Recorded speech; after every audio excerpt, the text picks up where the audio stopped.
Hartlike goeiemôre, dit is donderdagoggend, nee, vandag is die 15de Januarie, jaar 2026. My naam is Dani Gerber en vandag gaan ons 'n bietjie praat oor die woord is lewend. Jy weet, en ons lees almal boeke. Baie mense is baie lief om boeke te lees en storieboeke veral, en baie mense leef hulle in 'n storieboek in. Maar op die einde van die dag is dit wat dit is, dis 'n storieboek. Party mense lees boeke wat net insiggewend is en hulle kry wysheid en hulle kry rigting en hulle kry antwoorde uit boeke uit. Maar as daar nou een boek is, as jy hom lees, dan is dit hierdie boek. En hierdie boek is lewend. Hy is lewendmakend. Dis nie 'n gewone boek wat jy lees en dan sê, wow, dit was nou 'n awesome storieboek nie.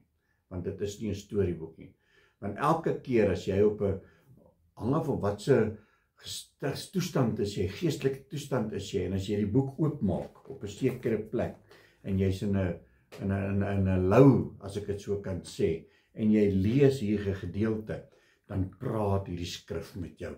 Partykeer, en ek weet nie of jy dit al ervaar het nie, is wanneer jy die woord van God lees, is dit so asof daai woorde so uit die bladsy uitkom, en jy sien dit eintlik met jou oë, hoe lig daai woorde uit, dan weet jy, dit is hierdie oomblik wanneer hierdie woorde met jou praat. God se woord is lewend, en ek kan dit vir julle wys, hoe God dit vir ons sê, sy woord is lewend. In Johannes 1, hy sê hierso, in die begin was die woord, en die woord was by God, en die woord was God. Hy was in die begin by God. Alle dinge het deur hom ontstaan, en sonder hom het nie een ding ontstaan wat ontstaan het nie.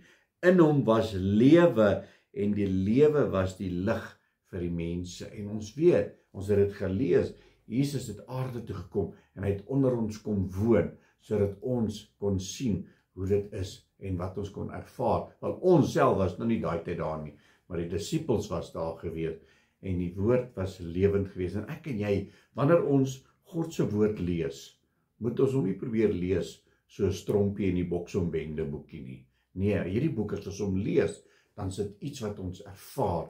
Here, praat met my vandag. Here, wat wil U vir my vandag sê? Here, wat wil U hê moet ek vandag doen? En as jy hierdie boek oopmaak, dan praat hierdie boek met ons. Halleluja.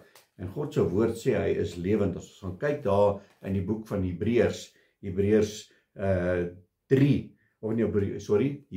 4, hy sê hier so in verse 12, hy sê, want die woord van God is lewend en kragtig en is skerper as enige tweesnydende swaard en dring deur tot die skeiding van siel en gees en van gewrigte en murg en is 'n beoordelaar van die oorlegginge en gedagtes van die hart. Eina, né? Want nou het ons hierdie boek gelees. Ons het hom nie gelees soos 'n storieboek nie, ons het hom ingeneem, ons vat wat God se woord vir ons sê.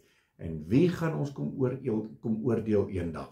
Baie mense sê, ja, God gaan ons oordeel. Baie mense sê, ja, God oordeel my vandag, hy straf my wat ek gedoen het. Die woord sê vir ons baie duidelik, hierdie boek gaan my en jou oordeel. En hier sê hy dit, hy sê vir ons, hy sê, as ons teruggaan na verse 12 toe, hy sê, want die woord van God is lewend en kragtig en skerper as enige tweesnydende swaard en dit dring deur tot die skeiding van siel en gees en van gewrigte en murg en is 'n beoordelaar van die oorlegginge en die gedagtes van die hart. So hierdie woord gaan ons gedagtes oordeel. Hierdie woord gaan ons gedagtes wat ons so koester en ons dinge, dit gaan ons oordeel. Wat uit jou hart uitkom, loop die mond maar van oor. So ons moet baie versigtig wees. Hy sê in verse 13, en daar is geen skepsel onsigbaar voor hom nie, maar alles is oop en bloot voor die oë van hom met wie ons te doen het. So my boetie en sissa, as jy nou jou oggendding gedoen het en jy het jou Bybel gelees en jy het gebid en nou maak jy jou woord toe en dan gaan bære jy hom en nou kan jy jou dag doen en jy kan doen en sê wat jy wil. Nee. Die Here se oog is oop en hy kan sien wat ek en jy doen elke dag, altyd deur. So moenie net vir 'n paar minute heilig wees wanneer jy jou woord lees nie. Ek en jy moet heiligmaking nastrewe. Amen. Kom ons bid saam. Halleluja. Abba Vader, Here, baie dankie vir u woord. Here, dankie dat ons weet, Here, dat u woord is lewend. U woord maak ons lewendig. Here, dankie dat wanneer ons net so bietjie af is en net so bietjie moeg is, Here, dan kan ons net na u boek toe gaan. En ons maak hom oop en dit lig ons weer op. Dit maak ons weer lewendig. Ons loof en ons prys en ons eer u vir u goedheid, u guns en u genade in Jesus naam. Amen en amen. My liewe boetie en sussie in Christus, gaan uit vandag weer eens gaan verkondig God se woord. Julle moet 'n geseënde donderdag hê. God bless.